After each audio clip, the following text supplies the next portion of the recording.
自建全球新風向，樹立財富新態度。各位觀眾大家好，歡迎收睇招商永隆銀行2026年度財富觀點報告會系列最終篇。我係主持人卡文劉雅文。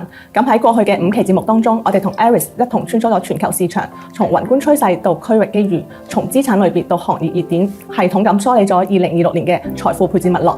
今日我哋將回歸一個根本性嘅問題，就係喺全球佈局嘅大背景之下，點解香港依然係投資者進行環球配置嘅首選平台呢？今日我哋再次邀請到招商永隆銀行私人銀行及財富管理部副總裁顏朝偉先生 Aris， 同大家深入解讀香港嘅獨特優勢同埋配置價值。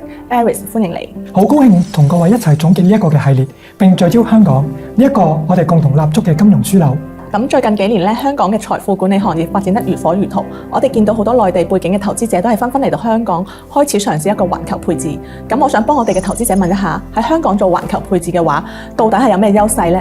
正如你所講啦，其實呢2年咧，越嚟越多嘅投資者咧都會選擇更加關注環球資產配置嘅。咁而我哋招商永隆銀行咧嘅投資者喺呢2年亦都係快速咁增加。對於絕大多數嘅投資者而言，我認為香港一定係跨境資產配置嘅首選。咁點解會咁樣講呢？咁首先，我哋可以嚟睇一睇香港嘅行業地位。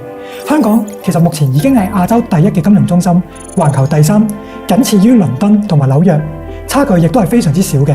咁從跨境金融方面嚟睇咧，香港以2.7萬億嘅跨境資產嘅規模，已經成為咗同瑞士並列成為全球最大其中2個跨境金融中心。而根據波士頓諮詢嘅預測，香港嘅跨境資產年增速達到6.3%。到咗2029年咧，預計香港將會超越瑞士，成為全球最大嘅跨境金融中心。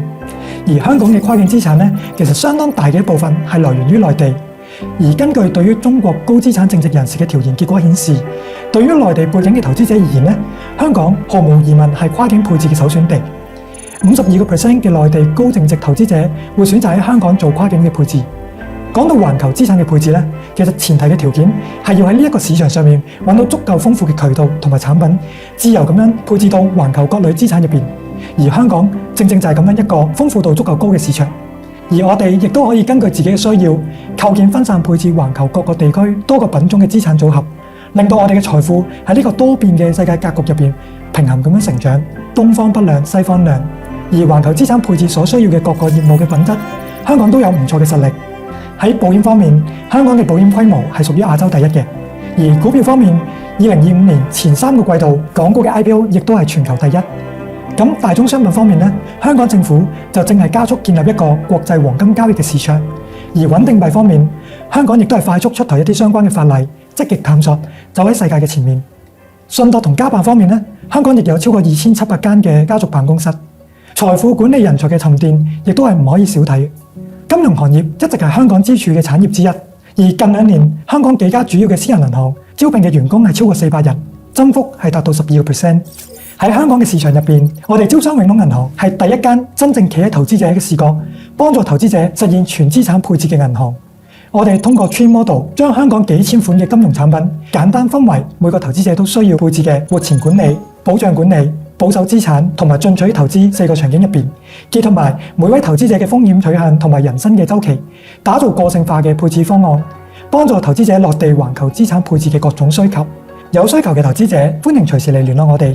非常感謝 Aris 嘅精彩分享，我嚟幫大家梳理一下啦。咁首先，香港嘅行業地位好高，係亞洲第1嘅金融中心，係內地高淨值人士跨境配置嘅首選，有望喺2029年超越瑞士，成為世界第1跨境金融中心。